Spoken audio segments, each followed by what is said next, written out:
नमस्कार, आप सब जुड़ चुके हैं टीवी एनआरआई और एनआरआई भक्ति के साथ और मैं हूं आपके साथ हीना। जैसे कि आप सब जानते हैं कि कल से नवरात्रों की शुरुआत हो चुकी है और आज नवरात्रों का दूसरा दिन है। तो इस मौके पर हमारे साथ मौजूद हैं शास्त्री अर्जुन जी। तो शास्त्री अर्जुन जी, सबसे पहले तो बहुत बहुत स्वागत है आपका। नमस्कार जी, जय माता की। जी शास्त्री जी, जैसे कि आप जानते हैं कि आज नवरात्रि का दूसरा दिन है, तो आप हमारे दर्शकों को जरूर बताएं कि आज के दिन की क्या महत्वता है। पहले तो मैं सभी भक्तों को माँ दुर्गा से, जगदम्बा भवानी से दुआ करता हूँ कि माता रानी सभी का कल्याण करे, सभी का उद्धार करे। और माँ जगत जननी है। और दूसरे नवरात्रे जैसे द्वितीय नवरात्रे की जो आज के दिन विशेषता ये है कि ये माँ ब्रह्मचारिणी का दूसरा नवरात्रा है। माँ ब्रह्मचारिणी एक माँ दुर्गा शक्ति पार्वती के रूप में भोले शंकर भगवान को पति के रूप में प्राप्त करने के लिए माँ ने घोर तपस्या की थी हजारों वर्ष तक। तपस्या का तप और संघर्ष से ब्रह्म क्रिया से यानी कि माँ भोलेनाथ को प्राप्त की थी। तपस्या एक तप है, घोर है, जिसे यानी कि ब्रह्मचारिणी का योग होता है। ब्रह्म का अर्थ है तपस्या, चारणी का अर्थ है यानी कि जीवन को यापन करना। तो माँ ब्रह्मचारिणी का द्वितीय नवरात्रा होता है। माँ इस जगत कल्याणी है। ब्रह्मचारिणी का सबसे विशेषता यह है कि इनको सबसे मन में यानी कि इनकी आराधना मन से की जाती है और माता रानी इसकी हर प्रकार से उनकी मनोकामना, भक्तों का मनोकामना पूर्ण करती है, उसका कल्याण करती है। और माँ जगजननी सवेरे द्वितीय नवरात्रि का एक विशेषता ये है, सूर्य उदय होने से पहले उठे, स्नान करें, शुद्ध होकर पहले सूर्य को जल दे। सवेरे माता रानी की कृपा से जो प्रथम नवरात्रों में जहाँ स्थापना की हुई है वहीं पर माता रानी की पूजा करें, ब्रह्मचारिणी का ध्यान करें और माँ जगदम्बा का यानी कि आराधना करें, जिससे यानी कि माँ कल्याणी हमेशा के लिए उसका कल्याण करती है। ब्रह्मचारिणी की पूजा में सबसे विशेषता ये भी है कि अगर जिन्होंने ब्रह्मचारिणी का मन से इच्छा पूर्ण की, उनके जीवन में कभी भी किसी प्रकार का घोर संकट नहीं आता, उसका हमेशा के लिए उसका कल्याण करती है माता जगदम्बा भगवान। ये सबसे विशेषता है माँ ब्रह्मचारिणी का। ब्रह्मचारिणी के सबसे बड़ा कारण ये भी है कि इसमें कभी भी काले वस्त्र धारण नहीं करने चाहिए। 9 दिनों में कभी भी यानी कि मतलब काला वस्त्र निषेध माना गया है। द्वितीय नवरात्रों में हरे रंग का वस्त्र धारण करें। जी बाकी दिनों में आप कोई भी वस्त्र धारण कर सकते हाँ, हैं। ये भी हाँ, एक प्रश्न था हमारे दर्शकों के माइंड में, उनके दिमाग में कि एक जो रंग होता है वो निर्धारित होता है कि कौन से रंग के कपड़े पहन के व्रत रखना चाहिए जिससे ज्यादा लाभ मिलता है। जैसे कि आपने बताया कि काला और हरा, तो इसके बारे में आप और जानकारी हमारे दर्शकों को दें। जी, मैं आपको बताना चाहूंगा कि द्वितीय नवरात्र में सबसे श्रेष्ठ हरे कलर का वस्त्र धारण करना चाहिए, जिसमें ब्लैक यानी कि काला वस्त्र धारण ना करें। हरा वस्त्र धारण करने से जिस प्रकार से हरियाली और खुशहाली हमेशा के लिए घर में बनी रहती है। जी पंडित जी, आप हमें ये भी बताएं कि जैसे कल कुछ लोग जो है नवरात्रि का व्रत किसी भी मतलब रीजन के कारण नहीं रख पाए हैं, तो आज वो व्रत रख सकते हैं अगर उन्होंने आज दूसरे नवरात्रि से अपने व्रत की शुरुआत करनी हो तो। जी जरूर। माता की ये 9 दिन के 9 नवरात्रे होते हैं। माता के ये 9 रूप हैं। तो अगर कोई भी मनुष्य मानव अगर पहले दिन किसी भी कारणवश अगर व्रत नहीं रख पाया हो, तो वो इंसान द्वितीय नवरात्रों से शुरू कर सकता है। दूसरी बात ये कि जरूरी नहीं है कि नवरात्रे रखें। अपने स्वास्थ्य के हिसाब से, अपने टाइम के हिसाब से इंसान सप्तमी, आठवीं और नौवीं 3 दिन का भी व्रत रख सकते हैं। अपन कहीं भी कभी भी इसकी स्थापना कर सकते हैं। जी जी पंडित जी, जैसे कि आज भी कुछ लोग व्रत रखेंगे, जैसे कि मैंने आपको कहा कि आज के दूसरे नवरात्रे से भी कुछ लोग उपवास अपना शुरू कर रहे हैं। तो कुछ कोई उपाय भी होता है कि कुछ उपाय करने से उनका जो व्रत है वो लाभदायक बन जाए? जी, इनके कहते हैं ना कि संसार में कोई समस्या है तो समाधान भी है। ये जगत कल्याणी माँ जगदम्बा यानी कि इनको सर्वरूप ऐसा दिया गया है कि ये माँ क्षमादायिनी भी है।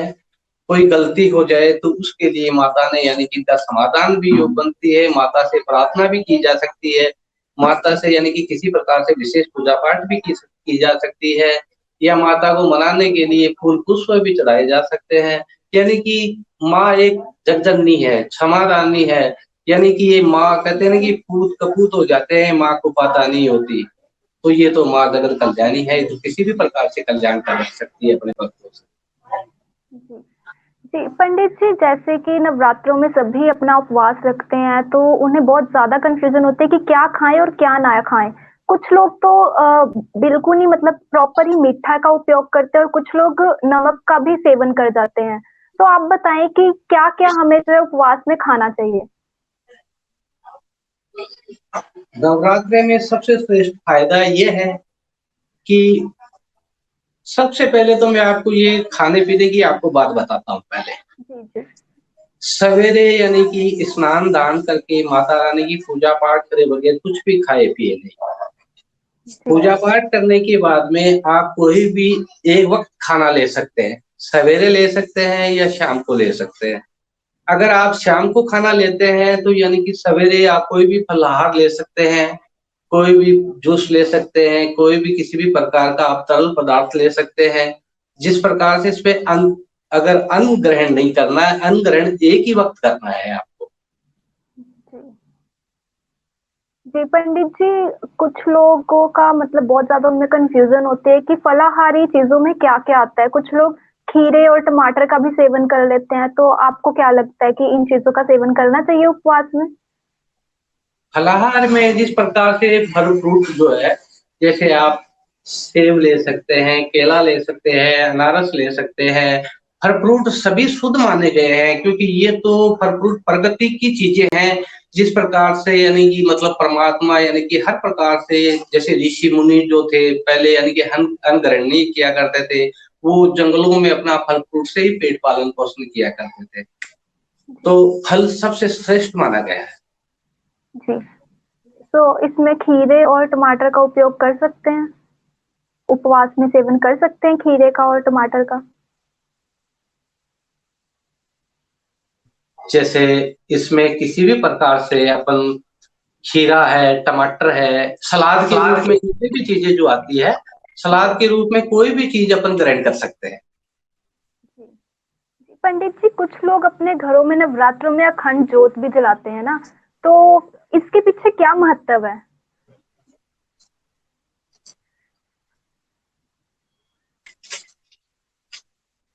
पंडित जी, कुछ पंडित जी, मैं अपना प्रश्न दोबारा से आपको बताती हूँ कि कुछ लोग उपवास में कुछ लोग नवरात्रों में अखंड जोत भी जलाते हैं, तो इसके पीछे क्या महत्व है?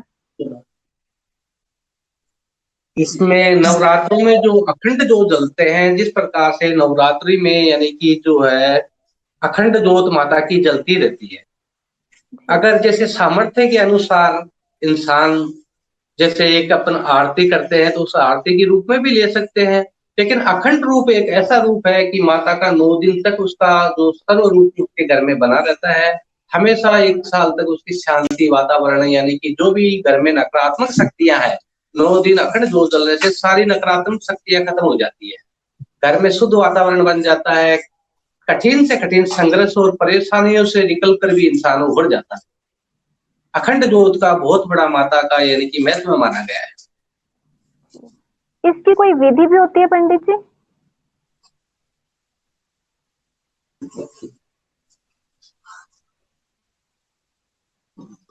जी। पंडित जी, इसकी कोई विधि भी होती है खास तौर से कि किस तरह से अखंड जोत जलानी है या किस तरह से सब बातें ध्यान में रखनी है जब अखंड जोत घर में जल रही हो? देखिए, अखंड ज्योत की जो विधि है, जी। जिस दिन माता की जो स्थापना करते हैं उसी दिन यानी कि सारी सामग्री, जैसे कि मतलब जो भी सामग्रियां होती है वो सारी सामग्री इकट्ठी करनी पड़ती है। जिस प्रकार से माता की कोई भी तस्वीर ले या लाल वस्त्र पे यानी कि सिंहासन पर माता को विराजमान करें और कलश स्थापना करें। कलश स्थापना के बाद के अंदर माता का एक अखंड ज्योत, बड़ी ज्योत होती है, वो बड़ी ज्योत लेकर यानी कि एक बड़ा सा यानी कि दीपक बत्ती बनाकर उसमें डालकर और गाय का शुद्ध घी यानी कि उसमें डाला जाता है, जिससे यानी कि मतलब उसी दिन से वो माता का 9 दिन तक चलता रहता है। जी। तो हमारे दर्शकों को तो पता चल ही गया होगा अब कि जैसे कि हमारे पंडित जी ने बताया कि जिन जिन भी दर्शकों ने अपने घर में अखंड ज्योत जलाई है तो वो इन सब बातों का जरूर ध्यान रखें। तो पंडित जी, मेरा अगला प्रश्न आपसे ये है कि जिनके घर में एक मतलब नवे बच्चे का जन्म हुआ होता है तो वो अपने घर में ज्योत जला सकते हैं नवरात्रों में? जी, इसमें ऐसा है कि अगर जिस प्रकार से किसी भी दिन से जो अपन शुरुआत कर सकते हैं, जिस प्रकार से द्वितीय नवरात्र से अगर शुरू कर रहे हैं तो द्वितीय नवरात्र से अपन अखंड जला सकते हैं। पंचम तिथि से अगर शुरू कर रहे हैं तो पंचम तिथि से शुरू कर सकते हैं। अगर 9 दिन से प्रथम से अगर शुरू हो जाए तो यानी कि श्रेष्ठ है। पंडित जी, मेरा सवाल आपसे ये है कि जैसे किसी के घर में एक नए बच्चे का जन्म हुआ है तो उस समय के बीच बीच में जो नवरात्रों में वो कंजक पूजन या नवरात्रों में अपने घर में पूजा कर सकते हैं या जोत जला सकते हैं? जी, अपने घर में सबसे श्रेष्ठ रहता है। अगर अगर अपने घर में स्वयं में जलाए तो अपने शुद्ध वातावरण रहती है। अब ये मान के चलो कि संसार है, ब्रह्मांड है, पूरा भारतवर्ष है, कोई इंसान कहीं नौकरी कर रहा है, कोई व्यापार कर रहा है, कोई अपने स्थान से छोड़कर दूसरे स्थान पर चला गया, तो उसके लिए तो वही स्थान है, उसी स्थान पे भी उसकी मान्यता होती है, क्योंकि वो तो उसके लिए परमात्मा, उसकी जगत और शरीर का कल्याण होता है। जी। जी। तो अगर घर में किसी के भी कोई नया बच्चे का जन्म हुआ है तो वो पूजा कर सकते हैं ना, आपका यही कहना है?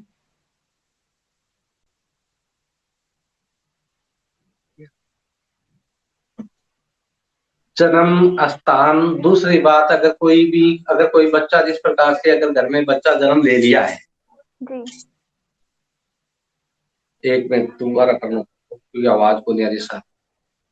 जी, सुनाई दे रहा है आपको पंडित जी? मेरी आवाज सुन पा रहे हैं आप? जी जी, आप दोबारा बोलिए। जी, मेरा सवाल आपसे ये था कि अगर किसी के घर में नए बच्चे का जन्म होता है तो उस दौरान वो अपने घर में पूजा कर सकते हैं या कंजक पूजन या जोत जला सकते हैं? जी जी, अब आपकी आवाज आई है, मैं आपकी बात समझ चुका हूँ कि जिस प्रकार से कोई बच्चा अगर घर में जन्म ले लिया है तो सबसे पहले तो वो तो एक विधाता का सबसे बड़ा योग संजोग होता है, क्योंकि सबसे बड़ी सच्चाई दो ही है, जन्म और मरण। जी। जन्म भी होता है तो वो परमात्मा की देन होता है, इंसान जाता है तो वो भी देन होता है।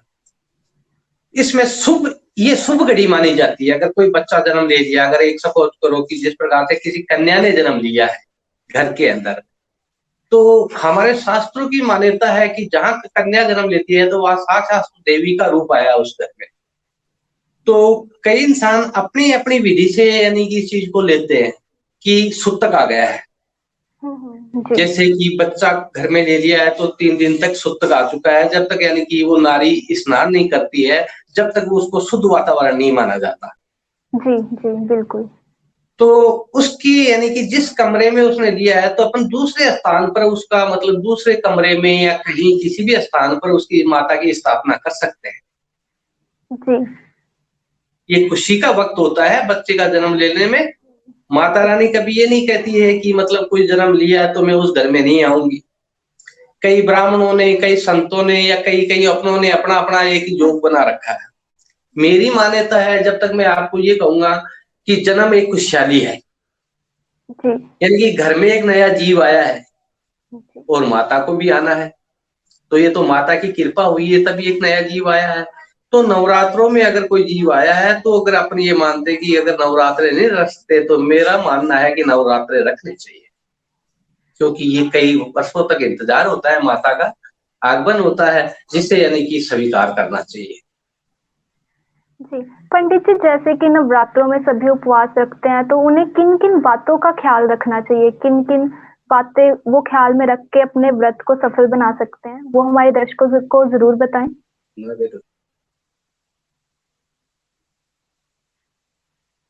पंडित जी, आप सुन पा रहे हैं? नवरात्रों में सबसे विशेष अपने को ध्यान रखना चाहिए स्वच्छता का। जी। दूसरी बात ये कि परमात्मा की कृपा से मन में किसी भी प्रकार से कोई छल कपट विचार मन में पैदा नहीं आना चाहिए। तीसरी बात ये कि जिस कार्य के लिए अपन माता से आराधना करना है तो माता का ध्यान रहना चाहिए। एक किसी की बुराई, किसी संगत, ईर्ष्या, देश, ये चीज दिल में नहीं रखनी चाहिए। किसी भी प्रकार का कोई क्रोध या लोभ या मोह ये भी नहीं रखना चाहिए। सिर्फ माँ के चरणों में सब कुछ छोड़ त्याग कर देना चाहिए और सिर्फ माँ का ध्यान करना चाहिए, जिससे अपना अपना हमेशा के लिए जगत कल्याण हो। और शुद्धता सबसे बड़ी चीज है। पवित्रता अपने घर में रखें, किसी प्रकार का घर में ग्रह क्लेश ना रखें, किसी भी प्रकार का यानी कि एक दूसरे से मन मुटाव न रखें। घर में कोई भी अगर मेहमान आता है तो दिल से स्वागत करें।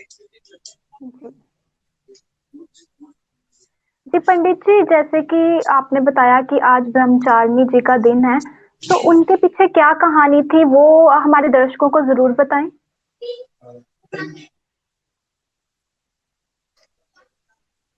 माता ब्रह्मचारिणी का सबसे बड़ा ये विशेष ये है कि माँ जगदम्बा जो साक्षात भोलेनाथ शंकर भगवान को पति को प्राप्त करने के लिए घोर तपस्या की थी,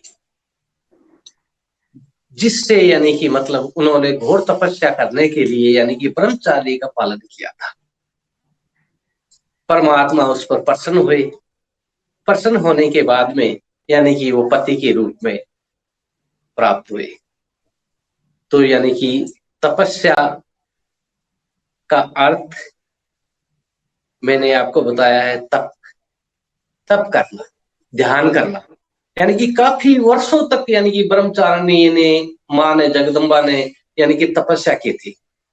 तपस्या के बाद ही माता जगदम्बा यानी कि मतलब जो है अपने भोलेनाथ को पति के रूप में प्राप्त, इसे ब्रह्मचारिणी कहा गया है। जी जी पंडित जी, जैसे कि कुछ लोगों का कहना है कि कुछ पंडितों का भी कहना है कि जैसे दिन में कुछ लोगों से व्रत नहीं रखा जाता, तो वो रात्रि में भी व्रत रखते हैं, ऐसा भी कुछ होता है?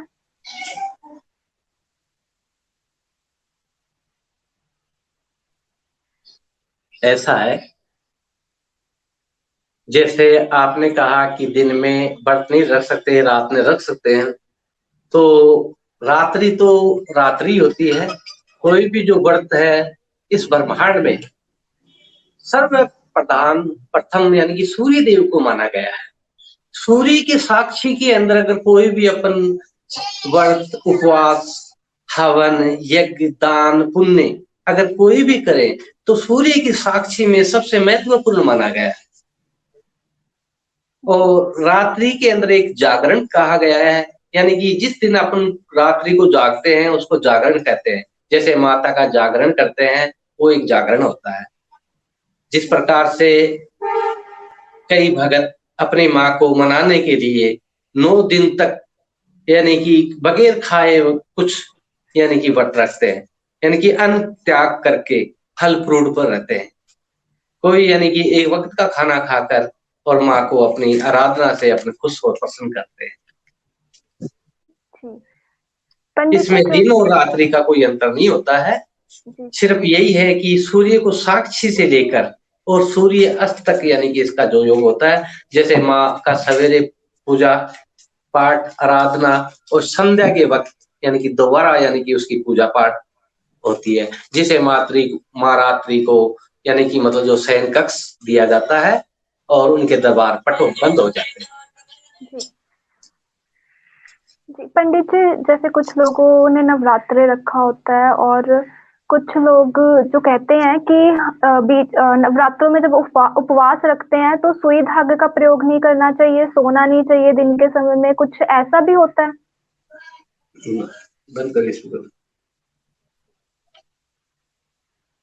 जी पंडित जी, सुन पा रहे हैं आप?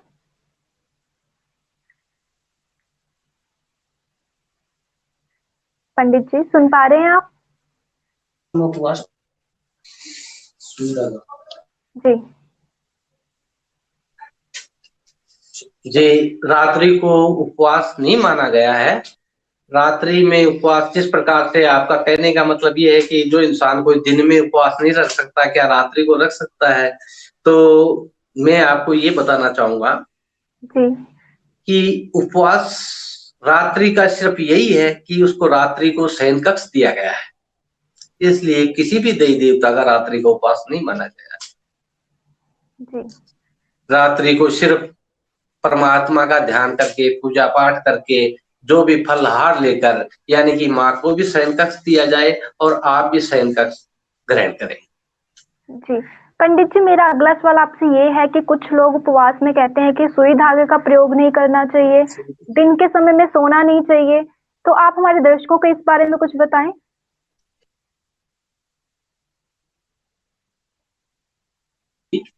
ये आपने बहुत अच्छी बात पूछी है। जी सुई धागा जो होता है, वैसे किसी भी चीज से, वैसे सुई और धागे का तो वैसे बहुत अच्छा जोड़ है। जी जैसे कहते हैं ना कि सुई धागा किसी को जोड़ता है, तोड़ता नहीं। कैंची काटती है, लेकिन सुई धागा शुभ स्थिति भी माना गया है और अशुभ स्थिति माना गया है। जिस प्रकार से एक वैज्ञानिक तौर से ये कहा गया है कि जैसे कि सुई को रात्रि में, यानी कि धागा पिघोने के लिए, अगर अंधेरे में अगर उसको लगाएं धागा पोए, तो यानी कि आंखें कमजोर रहती है। रात्रि को शास्त्र के अनुसार लोहे की कोई भी वस्तु धारण करे, नुकीली वस्तु धारण करे, तो वो अशुद्ध मानी गई है। जी जी तो उपवास में भी इसका जो प्रयोग है वो आपके हिसाब से नहीं करना चाहिए ना?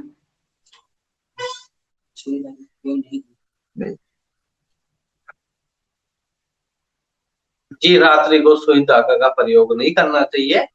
और जिस उपवास? प्रकार से जिस प्रकार से अब एक आपको मैं छोटी सी बात ये कह देता हूँ कि जिस प्रकार से कोई भी, जैसे एक दर्जी है, जी सिलाई करने वाला है, वो उनका एक रोजगार है। जी उनको सवेरे अर्जेस्ट में अगर किसी को वस्त्र देना हो, तो उसको तो सुई धागे का प्रयोग करना पड़ेगा, जी क्योंकि जी उनका एक एक खुद का निजी एक व्यवसाय हो गया।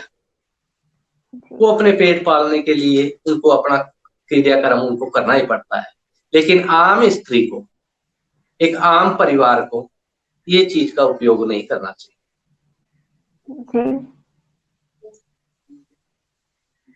तो पंडित जी ने जैसे कि बताया, आज दूसरा नवरात्रा है और उसकी विशेषता उन्होंने हमारे दर्शकों को बताई, और मैं भी आस करती हूँ कि हमारे दर्शकों को आज का शो हमारा पसंद आया होगा। तो मैं पंडित जी को एक बार फिर से धन्यवाद करती हूँ हमारे साथ जुड़ने के लिए।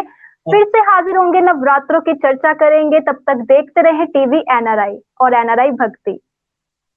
माँ जगत माता सबका कल्याण करे और माई नवरात्रों की आपको शुभ शुभ